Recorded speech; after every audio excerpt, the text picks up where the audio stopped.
ওই 1 লিটারের জলের বোতল হয়, সেই জলের বোতলের মধ্যে জল ভরুন, ভরে টাইট করে ছিপিটা আটকে ডিপ ফ্রিজে রেখে দিন।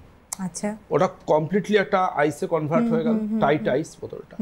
ওটা দিয়ে গোড়ালিতে রোজ দিনে 2-3 বার করে রোলিং করুন এইভাবে, কোল্ড প্রেস। হ্যাঁ, এইভাবে রোলিং করে যান।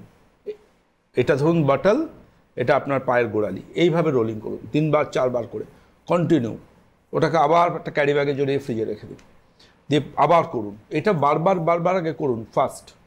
সেকেন্ড যেটা, সেটা হচ্ছে যে এই যে পা, ধরুন এটা পা, রাত্রিরে শোয়ার আগে আর সকালে ঘুম থেকে উঠে একটা গামছা দিয়ে পায়ের এই জায়গাটাকে এইভাবে হাতে ধরে টানুন, স্ট্রেচিং। আচ্ছা, নিজের দিকে টানুন, শুয়ে পাটা উপরের দিকে থাকবে, ওই অংশটাকে গামছা দিয়ে জড়িয়ে বা টাওয়াল দিয়ে জড়িয়ে নিজের দিকে টানুন। পাটা এইভাবে নিজের দিকে আসবে, এরকম পায়ের মাঝখান দিয়ে যাবে ওটা। আচ্ছা, এই 2-3টে এক্সারসাইজ করে দেখুন, হাঁটা স্টাইল বদলান, জুতো বদলান, তাতে যদি না কমে তখন আসুন।